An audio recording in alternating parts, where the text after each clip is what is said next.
While we're all worried about what's happening in the transfer portal, Alabama got some good news from some dudes who are already on the team.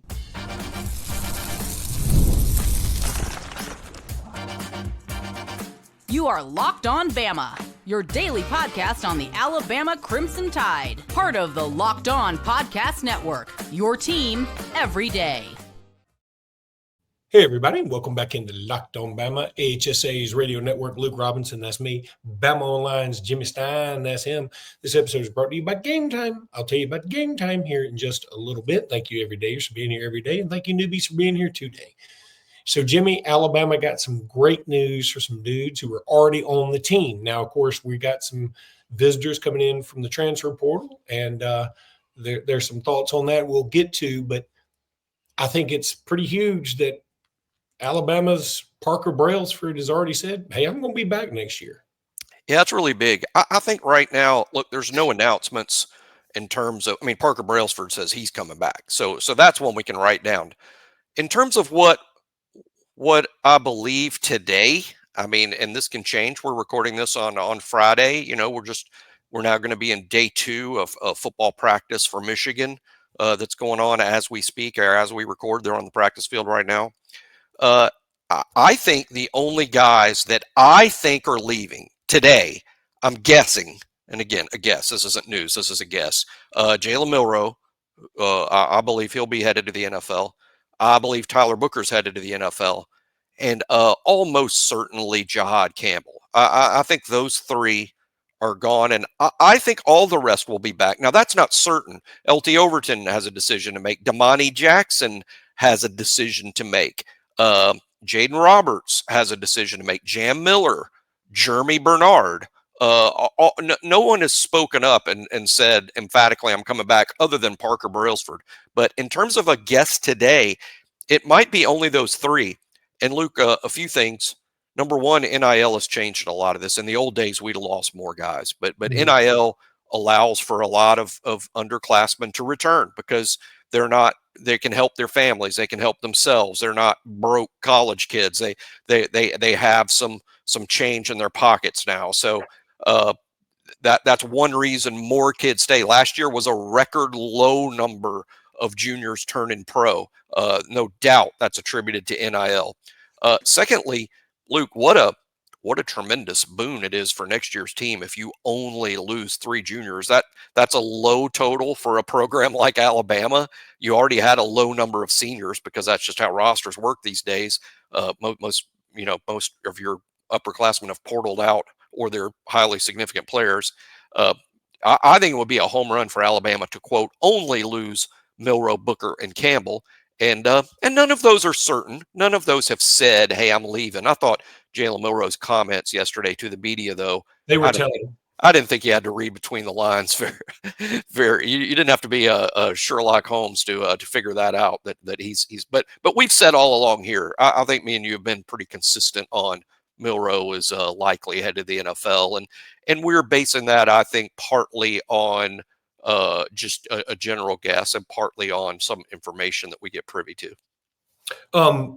Now, I will say this. There is at least some moderate chatter that Tyler Booker could return.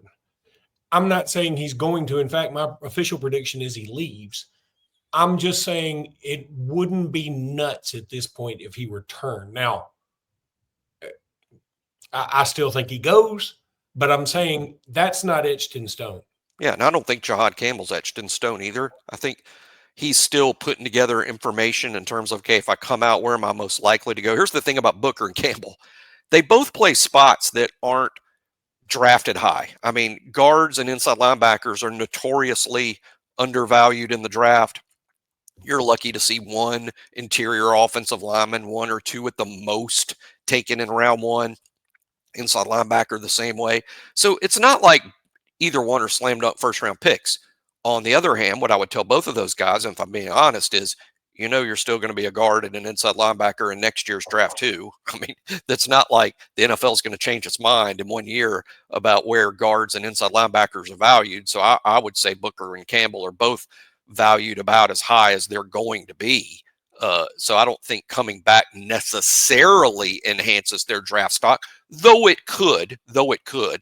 And they both do well NIL wise. So I don't rule it out. I'm not saying, I'm just predicting.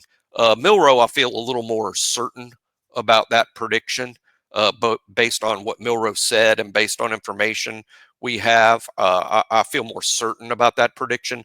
But like Luke, my guess is still Booker and Campbell to the NFL and everyone else back, and that would be great. If Booker or Campbell return, we'll probably dance. We might even sing here on the show. Yeah, I would be fine with a Tyler Booker song or Jihad Campbell song, or I could do that. Do that Jeremy Bernard song you do all the time. That's good. Jeremy Bernard, making people sick. Yeah, I love that. Yeah, that's good. Okay, so yeah, but I don't think it's nuts to think either one of them come back. If both of them came back, it'd be ridiculous.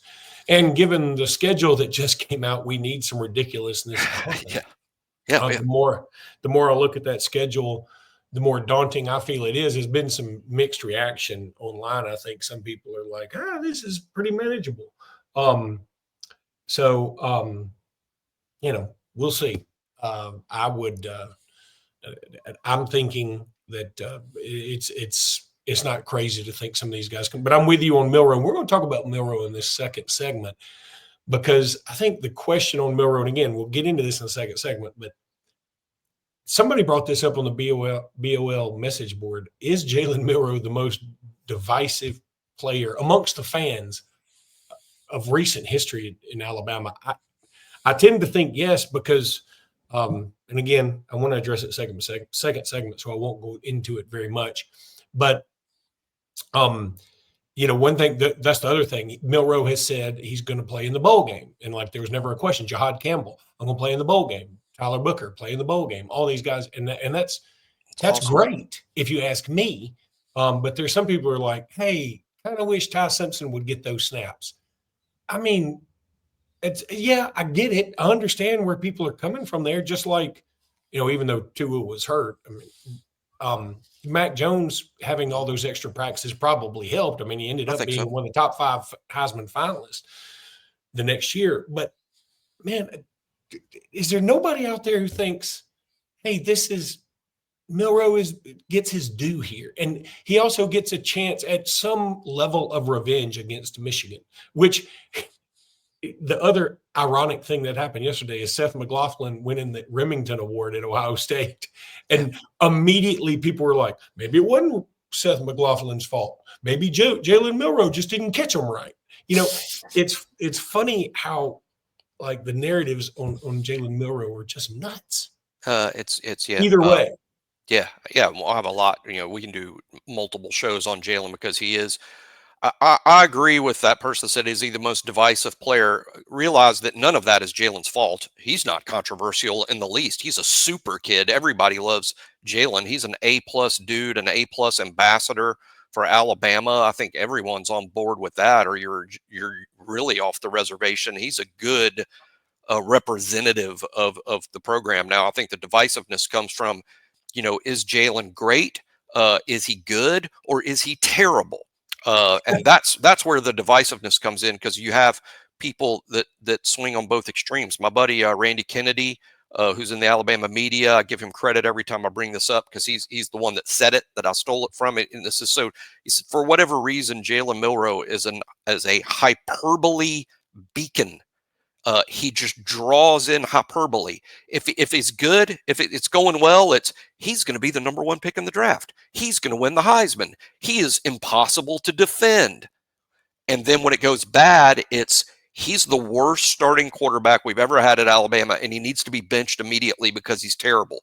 Those are the 2 takes on Jalen, and they're both ridiculous. They're both ridiculous takes. They're over the top. He was never the best player in college football because he lacks consistency. That's why he's not the best. He sometimes plays like the best, but the best aren't. Travis Hunter's good every week.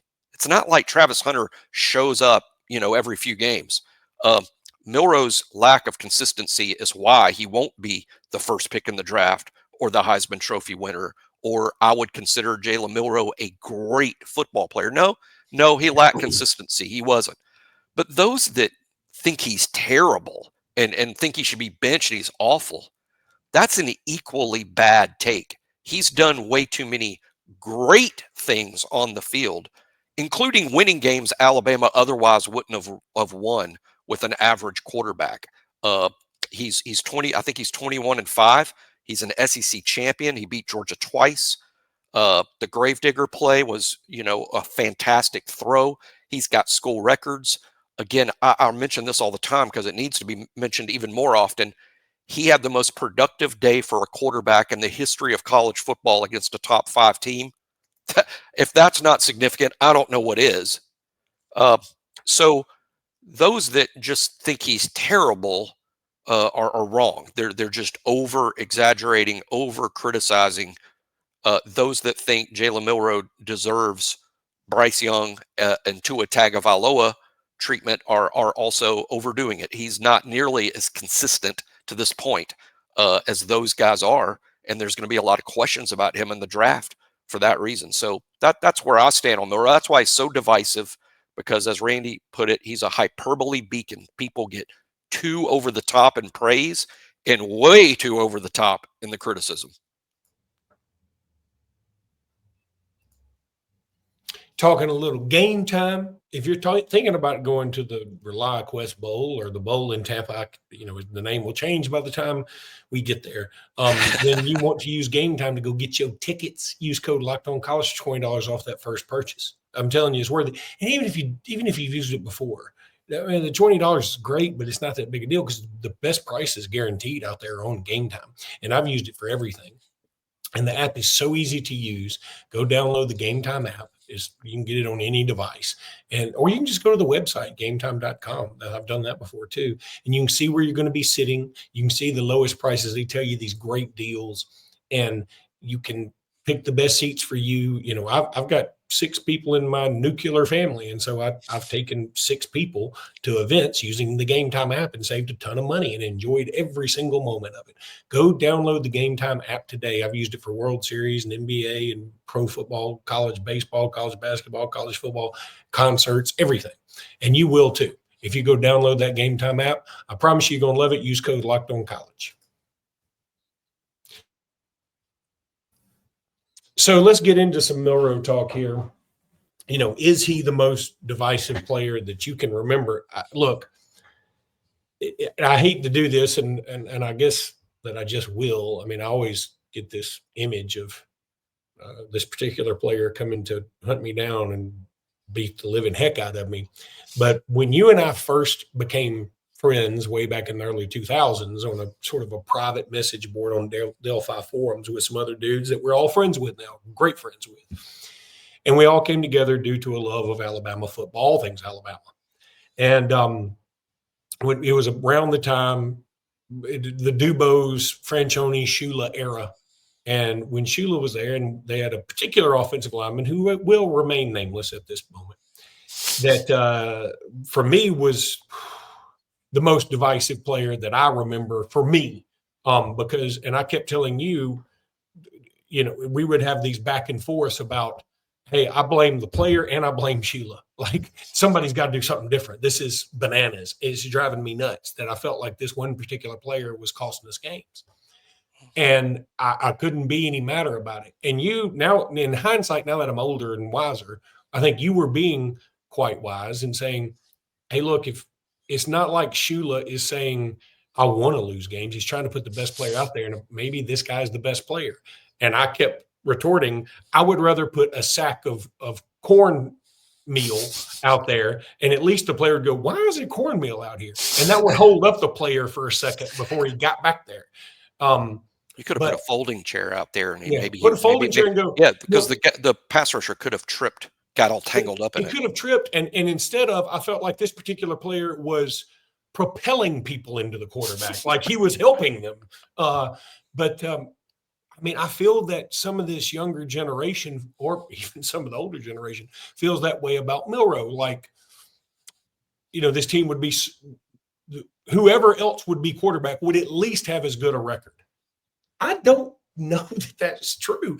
And again, there's some folks that think you and I kiss up to Milroe too much. And there's some other people who have said we've killed Milroe too much. I think the truth's That's in a the perfect middle. example. That's a perfect example of what we're talking about. People, The truth's in the middle. I get criticized, and that's fine. I mean, I'm I'm on your YouTube, so I'm subject to criticism, and that's fine. But yeah, I get you're pro Milroe. I get criticized for that, and then I get criticized for being anti Milroe. So I guess I'm doing it right if I'm getting it from both sides. Well, it's like anything else in the world today. Nobody can say he's good. He's either amazing or he's god awful. It's like literally everything. The politics. Exactly right. You're either a flaming liberal or you're uber MAGA conservative. And frankly, the truth is most everybody's kind of like, well, I'm sort of in the middle. I see the points here and I see the points there. But the extremists have taken over. The extremists in the Jalen Milroe debate have taken over. Yeah. And they're always the loudest voises. And that is true because nobody wants to hear, hey, he's okay. He's pretty good. I do this all the time. I do a show on Tuesday nights and on Saturday mornings sometimes with some Auburn friends of mine. And I've been saying this about Jarquez Hunter for quite some time, that they're like, he's just the best running back and he should get and I'm like, I think Jarquez Hunter is good. Do I think he's Trey Mason? I don't. Do I think he's and I thought Trey Mason was very good, but Trey Mason ain't Bo Jackson, or even Rudy Johnson, if you ask me. Right. And so again, and I know I'm using a bunch of Auburn examples, but it's like everybody wants to compare him to the greatest. And I'm like, Jarquez Hunter's a really good player. He's first team all SEC for a reason. I would put him first team all SEC.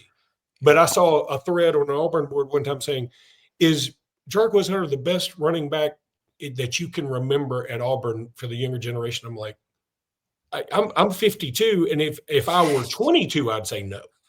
He's good. He's good. He is good. Really he might good. be the best running back in the SEC this season. And the problem is, Dylan Sampson's up there, but I like Jarquez better. Take what we're saying right now is like, you're totally discounting him. I'm telling you, I would put him first team all SEC. I'm telling you, he's a very good player. But there's some folks who say he deserves a spot in New York for the Heisman. No. And I don't mean that as an insult. He wouldn't even win the SEC Heisman if there was such a thing, nor should he. But he's good. That's not an insult. Yeah. It's in fact, I'll even give him this. He's better than I thought he was going to be at the beginning of the year. I think he could have a pro career. There is no shame in that. In fact, it should be viewed as a compliment, just like Jalen Milroe. Like he's made some mistakes. He ain't perfect. He ain't Bryce Young. He ain't Tua Tagovailoa. He ain't Mac Jones. I don't know if he's Jake Coker. Well, Coker was a winner for sure. Now Jalen's going to, I don't know how you include the NFL as a barometer. I do. And I think Jalen Milroe might be the most intriguing player in this draft. I know that sounds like an Alabama bias thing, but he might literally be the most interesting player in the entire NFL draft. I'm so looking forward to the opinions on Jalen because they're going to range all over the place, which is why, by the way, my comp for Jalen Milroe has always been Jalen Hurts. And when I hear that he's the most divisive player at Alabama ever, I'm like, well, a lot of people have short memories. This is pretty much exactly how I remember the Jalen Hurts experience at Alabama. Jalen had a lot of extremely loud critics when he was the quarterback at Alabama. The critics on the message boards way outnumbered the supporters. The criticisms were way over the top. Alabama continued to win with Hurts at quarterback, and he was still terrible and needed to be benched. And this was even really before Tua, but especially after Tua. And imagine what the Milroe talk would be, by the way, if there was a Tua behind him in the depth chart, which he hasn't really had, though there are good players behind him. I think that the Milroe experience and the Hurts experience has been extremely similar. I think as players, they are somewhat similar. There are differences. There's differences. But I think skill set wise, they're largely similar, which is why today, if we're all guessing, I say Jalen Milroe will be drafted in round 2, just like Jalen Hurts was. But what I'm not predicting is that Milroe will have the same career as Hurts in the NFL, because that's not fair to Milroe. Because Jalen Hurts has had, I know people don't want to hear this, but if Hurts plays another 8 years like he's playing right now, he might even be in the Hall of Fame and win a couple Super Bowls if it keeps going like it is. But so I'm not going to put that on Milroe. But I do think he'll go in the second round, and whoever drafts him, half of their fans will go, he's a great athlete. He's a great athlete. There's no downside here because he can play another position. And half the fans will go, hey, let's try him at quarterback. It's going to be like Hurts. And one last thing I'll say about Hurts, this blows me away because as much as the criticisms were valid, some of them were, do you know when Jalen Hurts was invited to play in the Senior Bowl, multiple NFL teams asked the Senior Bowl to play Hurts at a different position than quarterback? Not fans. NFL teams asked the Senior Bowl to play Jalen Hurts at other positions. So the front offices of the NFL, they weren't convinced that Hurts was a quarterback either. And I think Milroe's going to hear that to an extent, but maybe not to the extent Hurts is, because I think Milroe is actually a slightly better passer than Hurts was at the same stage, of their career. Yeah, number one, how many do you think, and I mean this sincerely, I'm not trying to start some, Luke is a Milroe apologist thing.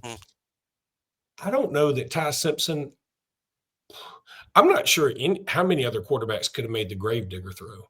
That was ridiculous. Oh, I agree. That's why Milroe is special. That's why if he does get drafted in the second round or the first round, that's why. Yeah, I mean, again, I'm not trying to say, could Tua do it? I guess. Could Bryce Young do it? Probably. But I think everything would have been different because I think they rushed. Well, I don't know. This is how the second thing is. This is how the NFL works, Luke. And I don't think a lot of people get this. I guess I've just followed it so long. I get it. If you're a golfer, maybe let's say a golfer in a tournament shoots, it's par 72, right? Let's say a golfer in a tournament shoots 73, 73, 73, 73. And that's so he's 1 over every day. Very consistent, obviously a good golfer on the pro tour to shoot around par, but 73, 73, 73. Milroe is a guy that's going to shoot 78, 78, 62, 78. Mm-hmm. The NFL is going to draft the guy that shot 62 because they're going to go, the other guy can't. The other guy can't. You got to play under par to play in our league. The other guy can't do it. This dude can. What we got to do is get him to where he's playing his best all the time. We're going to try to do that. But this other guy can shoot 62. That's the dude we want. And that's why Milroe will get drafted and why other people want Ty to be the quarterback, because they see him as the guy that's going to shoot 73 every time out, and that's what they prefer. I don't know that in practice that's really what you should prefer. I think what you should prefer is, what do we got to do to get that 62 guy shooting 62 all the time? Sorry about that if I messed up the commercial. That's all right. I need to tell you about FanDuel now. Please do. Please and do. Also understand the irony in that we're saying everybody's hyperbolic about Jalen Milroe, and I just called him the most divisive player in Alabama history. I see the irony. I do. It is funny. Well, I don't think that I think he's tied with Jalen Hurts in recent history as the most divisive player. I'd call him 1A and 1B. All right, I got to do this commercial now. Oh, yeah, all right, FanDuel. I love FanDuel. Get ready to tackle the NFL action with FanDuel, America's #1 sports book. Somebody said I sound like Dan Aykroyd from Coneheads when I do that. Because right now, new customers can bet $5 and get $150 in bonus bets if you win. The FanDuel Sportsbook app gives you everything you need to place live bets on the NFL all in one place. So when you get a hunch in the middle of the game, you can check out the latest stats, view live, play-by-play, and so much more on the same page where you place your bets. Just visit FanDuel.com to join today. You'll get started with 150 smacks and bonus bets if you win your first $5 bet. That's FanDuel.com. Never waste a hunch and make every moment more with FanDuel, an official sportsbook partner of the NFL. Wait, low-scoring NFL game last night. I guess the FanDuel. Oh, it was a rough watch, but some people probably made some money on FanDuel some way or another. Somebody did, but that was a low-scoring game. What, 9 points in the fourth quarter won it for the Rams? I had Puka Nacua as my receiver, and my opponent in the playoffs had Cooper Kupp, who caught nothing. So I know I have Cooper Kupp on my team and got so I looked it up because I was so mad about it. Only the second time in his career he's had no catches for no yards in a game. And one other thing, every time I say of the NFL, I'm a big Sopranos fan. I always think about when Tony Soprano got some hitmen over from Italy to try and shoot. Oh God, now his name's the what they called him, the Shah of Iran, and his name's just escaping me right now. I'm just having a moment. And the Italian guys misidentified him. They picked somebody that was like him, and so to execute the hit, literally, they knocked on the door and pretended to be delivery drivers. They go DHL, and they open the door, and so they shoot him, and then there you go. Anyway, sorry. If you're a Sopranos fan, you know what I'm talking about. So portal news. Oh yeah, there's quite a bit. Well, first of all, the hilarity of yesterday on BOL, Concepcion is not here yet. He's not here yet, guys.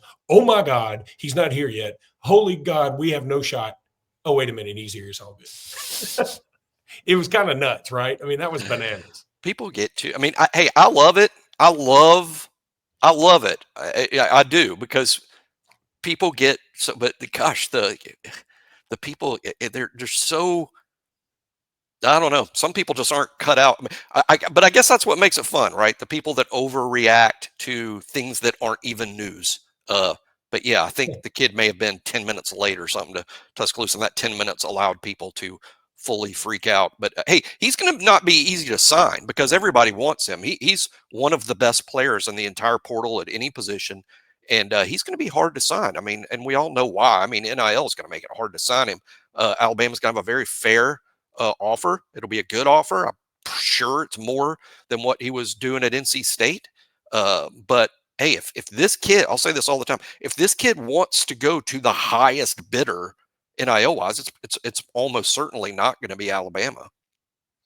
But that's where, and we've been stumping for an easier schedule for a few days now, ever since Alabama was passed over for SMU, and some people say justified. And I understand it. I'm just saying, I also understand Alabama dumbing down the schedule. But that's where, if you do play a difficult schedule like next year, and you have games at FSU and Wisconsin, along with your typical SEC, that's where you say, hey, you're going to be prime time, baby. You know, if we played 4 Mercers, that's probably 4 games not a lot of people get to see. And there's probably 4 games where you might play a quarter and a half. So, but if you play FSU, you come in here and you light it up, people will take notice. Same thing with Wisconsin, and of course with Georgia and whoever else. So Alabama offers that stage, that platform, yeah. And the off, there's roster value and brand value. Roster value means what the school's collective is paying you is what amounts to a salary, frankly. But brand value means, hey, you don't have to just make money from the collective. Your agent can go get your own deals, third-party deals. And Alabama has had tremendous success with like Bryce Young, even with softball, Montana Fouts.